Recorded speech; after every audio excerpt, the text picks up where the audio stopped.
But here goes, bismillah. Just look at that masala.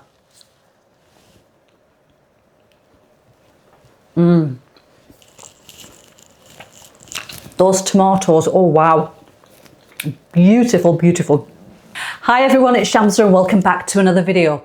Today I'm going to show you how to make a simple curry using 7 ingredients. Yes, 7, excluding the garnishings.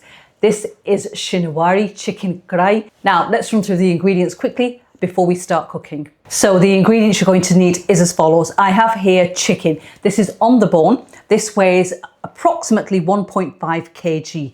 Now, better to use on the bone for more flavour. And I will be showing you how to make this wonderful curry with beef and lamb or mutton. Now, we've got here tomatoes.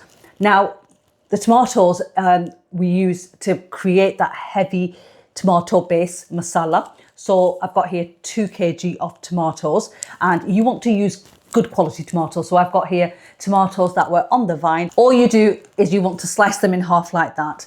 You don't need to cut them any smaller than that. We have oil, and you can use any kind of oil you wish. I'm using an olive oil blend today.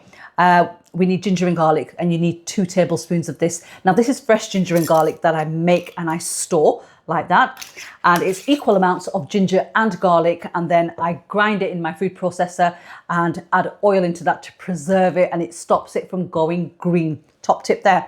This curry is so simple that you only need these 3 ingredients to flavour it. We have here salt. Now I use Himalayan salt, use whichever you fancy. This is 1.5 teaspoons of salt, and keep the salt levels a little low because you can always add more in right at the end when it's finished cooking. I've got here coarse black pepper. This is the hero of the dish along with the tomatoes, because this is what's going to add that lovely, peppery flavour, and it's going to give that heat as well. I've got 2 tablespoons of this. Now you can adjust this how you like it. You can add less, you can add more. That is entirely up to you. We have some green chilies which I've sliced lengthways. These are 5 chilies. Add as many as you wish. If you want to leave this out, leave it out, but I do recommend you add them in because you want to add a bit of heat into that along with the coarse black pepper. This is what's going to add that flavour. So let's start cooking. Right, so I've got my beautiful karahi here which I've got on the hob. Heat setting is on a medium, and I'm going to add the oil in and just allow that to heat up. And you want to add enough oil to cover the base of the pot. You want a tablespoon, so a good heaped tablespoon. Sorry, 2 tablespoons. What am I going on about? 2 tablespoons, and just fry that off for a minute or so to get rid of that rawness. Right, so the ginger and garlic paste is cooked. As you can see, the colour has changed on that, and that's what we're looking for. So I'm going to add a mug of water into that to stop it cooking any further. Now I need to go off and I need to slice these in half because I forgot to do that. And I'm back.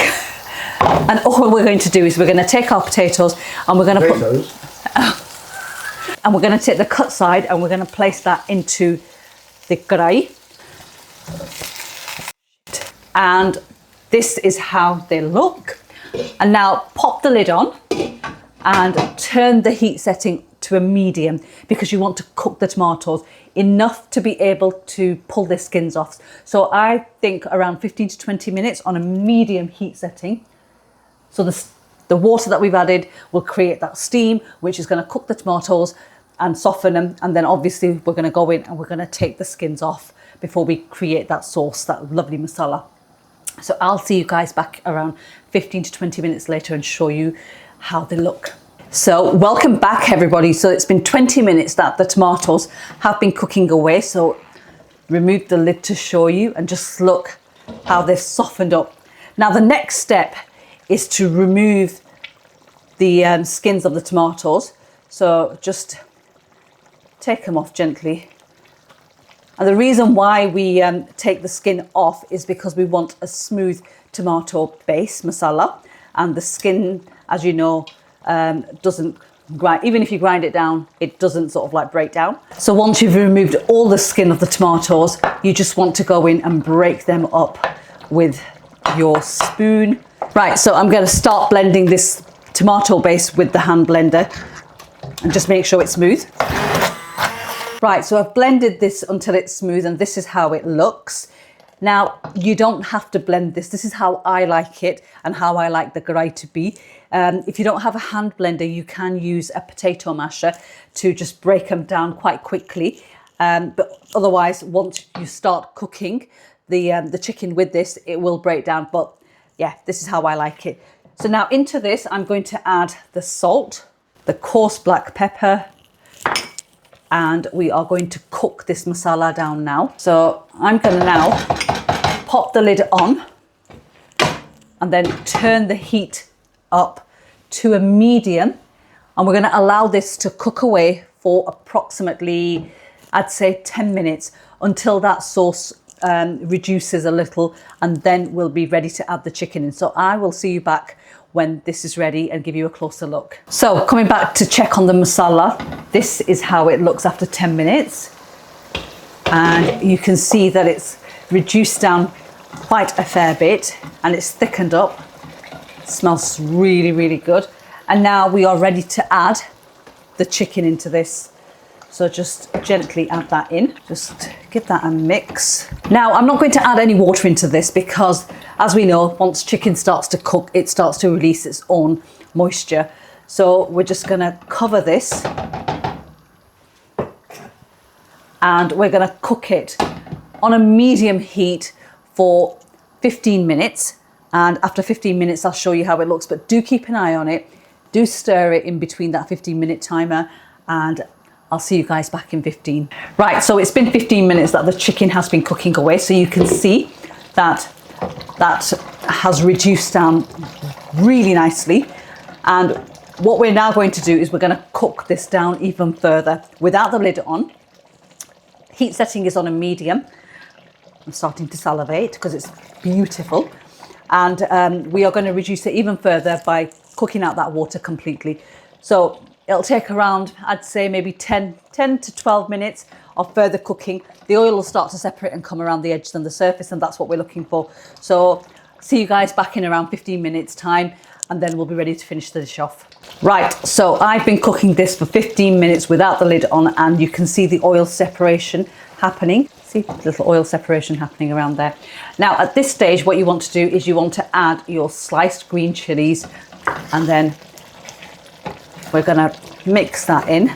And the reason why I've added them in right at the end is because I don't want them to cook down fully. I just want them to be slightly crunchy and add that lovely heat element. And to finish it off, we have some ginger juliennes, which I'm just gonna add over. Now, leave this out if you don't like them. My husband does not like ginger, but I will add them into the curry to finish it off. And we also have fresh coriander. So straight over with that. Some more, because it looks beautiful. Look at that. And there we have it, my take on a classic simple Shinwari chicken karahi. Right, the Shinwari chicken karahi is ready and I can't wait any longer now. So I am going to try this and tell you guys exactly how it is. But that, just look at that gravy. Look at that.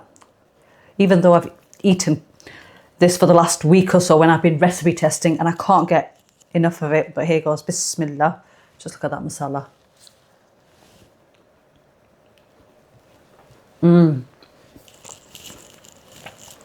Those tomatoes, oh wow. Beautiful, beautiful. It's got that spice kick coming through from the raw green chilies, the coarse black pepper, and that tomato masala is just to die for. If you like curries, then this is slightly different, a simpler version, but I'm sure you're gonna love it. Give it a try and let me know in the comments below how you find it. I'll see you in the next one.